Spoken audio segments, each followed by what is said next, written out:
Chapter number 5 पृथक्करण हम लोग पढ़ लिए थे पूरा। आज उसका अभ्यास करने जा रहे हैं, ठीक है।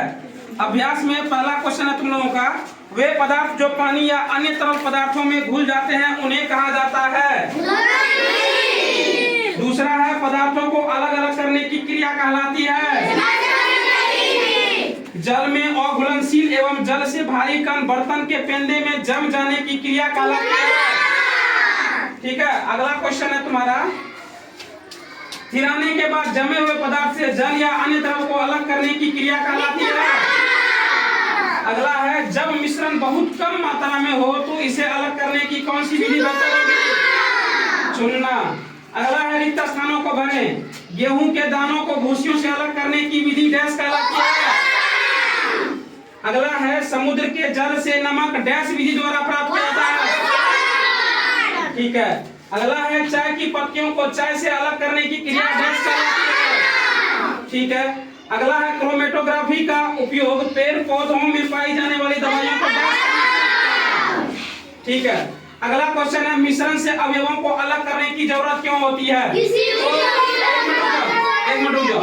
देखो, इसमें बताया है कि किसी उपयोगी वस्तुओं में अनुपयोगी पदार्थ तथा हानिकारक पदार्थ मिले होते हैं, हमारे स्वास्थ्य के लिए उपयुक्त नहीं माने जाते हैं, और साथ ही किसी पदार्थ की शुद्धता एवं प्रामाणिकता को बनाए रखने के लिए मिश्रण से अवयवों को अलग करने की जरूरत होती है। कहने के मतलब जो ये हुआ कि उपयोगी वस्तुओं में जो अनुपयोगी पदार्थ या हानिकारक पदार्थ मिले होते हैं उसको अलग करना ही बहुत जरूरी होता है। क्यों? क्योंकि ये हमारे स्वास्थ्य के लिए उपयुक्त नहीं होता है, मतलब कि फायदेमंद नहीं होता है। और साथ ही किसी पदार्थ की शुद्धता एवं प्रामाणिकता, किसी भी पदार्थ की शुद्धता एवं प्रामाणिकता बनाए रखने के लिए मिश्रण में से शुद्ध पदार्थ को अलग करना जरूरी है, इसलिए मिश्रण में से अवयवों को अलग करने की जरूरत होती है।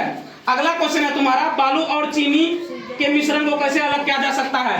बालू, अच्छा तुम लोगों को बताए थे कल बताए थे कि बालू और नमक के मिश्रण को कैसे अलग कर सकते हैं। सेम यही विधि अपनाना है बालू और चीनी के मिश्रण को अलग करने के लिए। क्या करेंगे?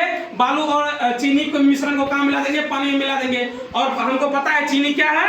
घुलनीय पदार्थ है, और बालू क्या है?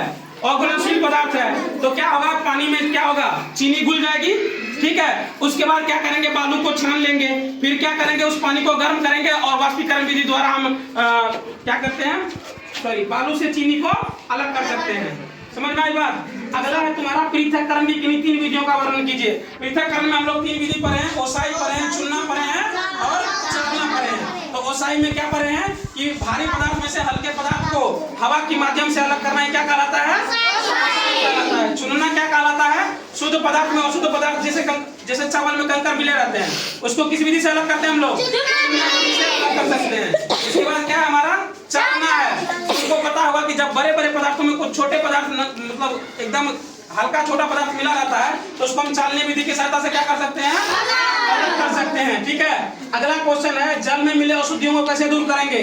सबसे पहला उसको छान करके, दूसरा क्या है? वाष्पीकृत करके, ठीक है। अगला है, दूध किन किन पदार्थों का मिश्रण होता है? तो जल और मक्खन का मिश्रण होता है उसमें। उसके बाद नए शब्द में हम लोग पढ़ते हैं वाष्पन, इंग्लिश में क्या बोलते हैं इसको?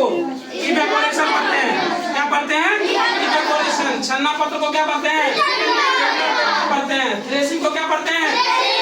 पढ़ते हैं। पृथक्करण को सेपरेशन क्या पढ़ते हैं? सेपरेशन। क्रोमेटोग्राफी को पढ़ते हैं, ठीक है। यहाँ पर तुम्हारा चैप्टर नंबर 5 खत्म हो गया और कल से शुरू होगा पदार्थों में परिवर्तन, ठीक।